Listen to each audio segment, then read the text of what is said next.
Ano? Go!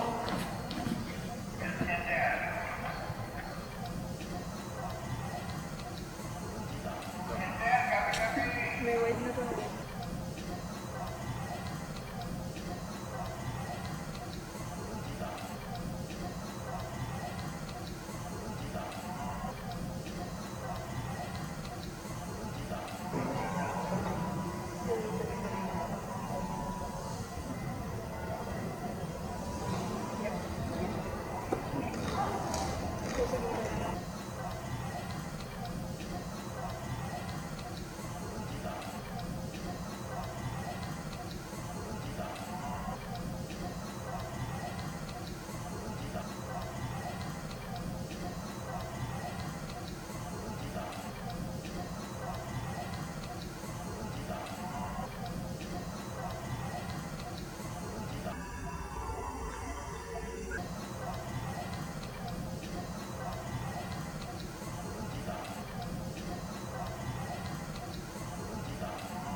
Ginoo!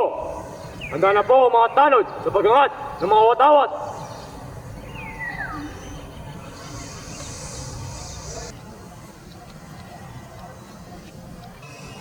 Hugay kamay!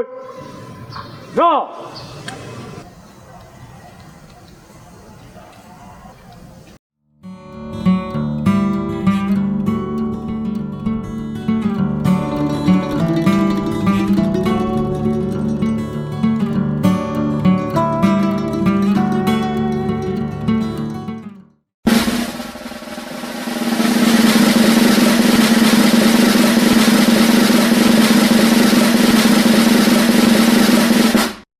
Bayang magiliw, pelas ng silanganan, alam ng puso, sa dibdib mo'y buhay.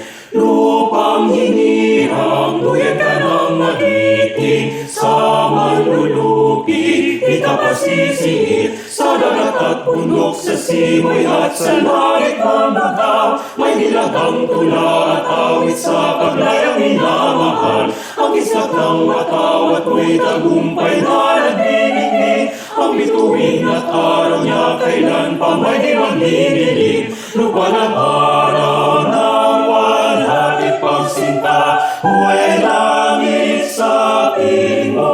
Sa piling mo, ang hindi kaya na pag may makabi, ang mamatay ng dahil sa'yo.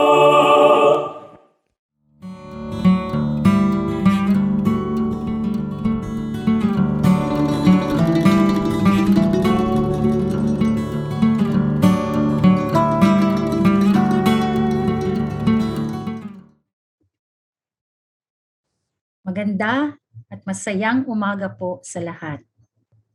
Sa bawat pagpasok ng bagong taon, nakatatanaw tayo ng bagong simula at bagong pag-asa. Ngunit ang bawat bukas ay nagbibigay din ng pagkakataong magbalik tanaw at magnilay sa mga pinagdaanang pagsubok at kung paano tayo tumugon para malagpasan ang mga ito. At walang hihigit pang pagsubok noong nakaraang taon, kundi ang pandemya. Gaano man kahirap ang pinagdaanan, nilitaw ng pandemya ang tunay na diwa ng karangalan, kahusayan at habag sa bawat isa sa atin. Ito ay nagbigay daan upang isaalang-alang natin hindi lamang ang sarili, kundi maging ang kapakanan ng ating mga pamilya, mga kaibigan, mga kasamahan sa trabaho, mga mag-aaral, mga kabarangay, at ng buong komunidad. Kung inyong mamarapatin, hayaan ninyong ibahagi ko ang UP Diliman COVID-19 Response Framework na nabuo dahil mismo sa diwa ng pagmamalasakit at pagtutulungang ito. Pinagtibay ng UP Diliman COVID-19 Task Force ang isang whole of campus o whole of community approach.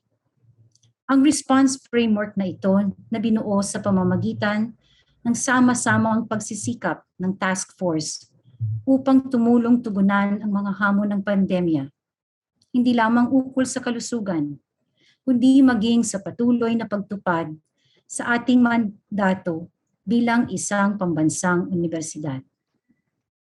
Pinagtibay nito ang ating tungkulin sa akademiko, pananaliksik, at gawaing pang-extension. Kasama na rin ang pagbibigay sa administrative offices ng kakayahan, patuloy na sumuporta sa mga gawain ng universidad. Pinalakas din ang iba't ibang communication channels, kabilang na ang UP Diliman website, official memos, guidelines, webinars, social media platforms, at pati na rin email at text blasts upang mabigyan ng kaukulang impormasyon at gabay ang lahat ng kawani, estudyante, pati na ang publiko na pumupunta sa campus. Ibinahagi ng UP Diliman ang COVID-19 response framework na ito nang lumahok tayo sa Development Academy of the Philippines 2021 Government Best Practice Recognition for COVID-19 Response. Sa 39 na lumahok mula sa 31 ahensya ng gobyerno, ang ating pandemic response framework ay nakabilang sa 6 na kinilalang government best practices sa pagtugon sa pandemya.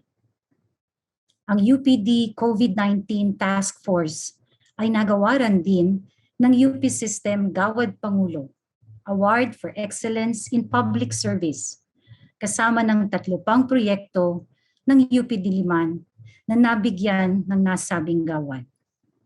Ang 3 ito ay ang College of Law, Lingap Legal sa panahon ng pandemya, ang College of Engineering COVID-19 Response, at ang UP Diliman PsychServe. Pinatunayan ng mga COVID-19 related projects na ito ang tulong-tulong nating pagresponde sa pangangailangan ng UPD community. At tumulong din tayo sa mga inisyatibo ng lokal na pamahalaan ng Quezon City sa pamamagitan ng ating bakunahan sa Diliman. Nakalulungkot na marami sa ating mga kasamahang guro at kawani na namaalam sa gitna ng pandemya. Ang mga programa nating inulunsad sa pagtatapos ng taon ay patibay na hindi natin sila malilimutan. Ang pinakamalaking pagpupugay at pasasalamat na maibibigay natin sa kanila ay siguraduhing magamit natin ang mga aral na natutunan natin nitong pandemya para palakasin at patatagin ang mga pulisiya at suporta sa komunidad ng UP Diliman. Marami na tayong naumpisahang proyekto tungo sa ating digital transformation para sa bago at mas maayos na sistema. A better normal, kumbaga.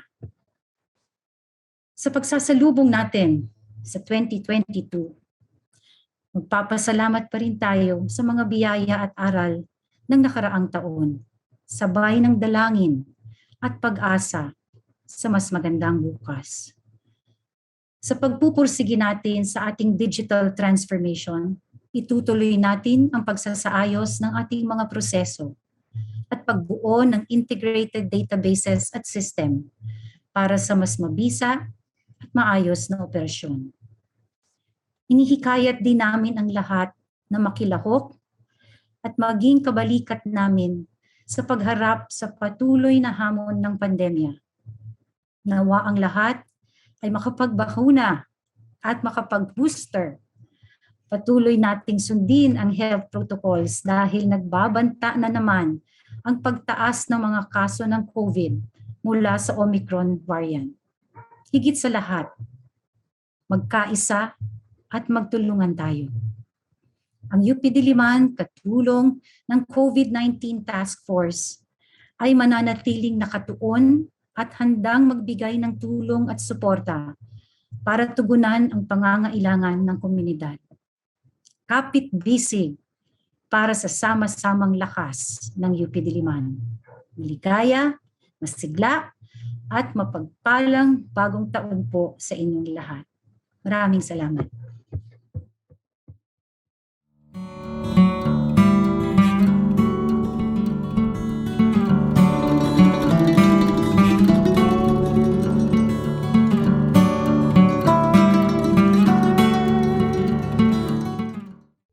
Maraming salamat sa inyo lahat. The term of Dr. Fidel R. Nimenzo as the University of the Philippines Diliman Chancellor started in March 2020, a few days before the Luzon-wide enhanced community quarantine was imposed. He immediately created a task force to guide the operations of the university during the COVID-19 pandemic. For the past 1.5 years, the UPD COVID-19 Task Force, composed of individuals from various fields of knowledge and sectors, has provided multidimensional perspectives to a complex public health problem. In developing its pandemic response, the task force recognizes the uniqueness of UP Diliman as a community. Hence, in making decisions, it considers not only its faculty, staff, and students, but also a population of about 56,000 residents from surrounding barangays. Its community-based pandemic response entails monitoring the emerging needs of its constituents, tapping the expertise available in the community, and building the capacity of the university to respond to the pandemic through self-learning, collaboration, and piloting. Community engagement has been one of the key strategies used by the task force in managing the challenges brought about by COVID-19 in the identified areas of health and safety, administrative services, academic and research activities, and effective communication. The efforts related to health and safety center on promoting wellness and preventing further transmission and managing suspect and confirmed COVID-19 cases. In maintaining good health and controlling the spread of the virus, both physical and mental well-being of the employees are taken into account. Specific health protocols like physical distancing and regular disinfection of offices are implemented. Mental health is also addressed through the help of the UP Diliman Psychosocial Services, which offers free counseling and psychotherapy services. Depending on the alert level classification declared by the national government, work from home and other alternative arrangements are implemented to maintain the unit's operations while ensuring adequate workspace for better ventilation. To aid in managing suspect and confirmed COVID-19 cases, the Public Health Unit of the UP Diliman Health Service supervises contact tracing efforts. UPD also set up 2 isolation facilities. Kanlungang Palma, operated from April to June 2020, whereas Silungang Molave, which has already accommodated more than 750 people, opened in August 2020 and continues to operate at present. It also offers RT-PCR testing for individuals with symptoms or those who have been close contacts of confirmed positive patients. From May 2020 to September 2021, 9,135 RT-PCR tests were conducted here. To ensure the smooth flow of operations, despite the pandemic-related limitations, UPD determines the demand for critical services and provides adequate manpower for those. Staff members who are on work-from-home arrangement can continue their duties via the new communication infrastructure and systems developed. Even payments to employees, suppliers, and contractors can now be done online through government bank deposits. To make sure there is clear communication between the administration and the academic and administrative staff, UPD regularly releases memoranda that reflect the guidelines implemented by the national and local governments. As the flagship campus of the UP system, UPD is expected to lead the way in continuing the learning process amidst the pandemic through multimodal teaching. To support this, learning management systems and library resources were quickly put in place. For those students who do not have stable internet connection, printed course packs or USBs containing the course materials are delivered to them. Student Learning Assistance System was also created to guide students with the new learning platforms. For faculty members needing assistance with a new remote teaching setup, necessary gadgets, computer equipment, and internet connectivity were provided through a mix of subsidies, allowances, and interest-free computer loan packages. In terms of scholarly work, UP Diliman colleges and units partnered with other constituent universities and the Department of Science and Technology for creation and completion of timely research projects. Some of those led to the development of several biomedical devices. In recognition of the crucial role of communication, various channels are used to provide vital information to the UPD community. The task force, through the UP Diliman Information Office, provides updates on the COVID-19 situation in UPD and Barangay UP campus. Examples of these include weekly reports of COVID-19 cases and active COVID-19 cases area maps, which are posted on the UPD website and social media pages. The task force also formulates various sets of guidelines to maintain safety on campus and creates advisories to help the general public understand the evolving COVID-19 situation in the country. Webinars for units' health officers are also regularly conducted to train them on what to do when a staff member develops symptoms and how to conduct risk assessment. Lastly, UPD set up Bakunahan sa Diliman, not only to serve its constituents, but even the greater public. It is a volunteer-run vaccination site which mobilized about 400 volunteers. It also has partnerships with the United Nations Population Fund, WHO, DOH, CHR, and advocacy groups to vaccinate the homeless, survivors of gender-based violence, and other at-risk populations. From April to November 2021, Bakunahan sa Diliman administered approximately 32,000 vaccine doses. Because UPD's COVID-19 response framework may also be used for other types of crisis, the task force intends to come up with a book that contains UPD's experiences during this pandemic, which can be shared with other academic institutions and similar organizations. Nobody was ever prepared to handle the COVID-19 pandemic. Many institutions in the country continue to come up with the best approach to deal with this rapidly evolving public health situation. At the University of the Philippines, Diliman, our pandemic response framework is always anchored in honor, excellence, and compassion.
taga UP! Universidad!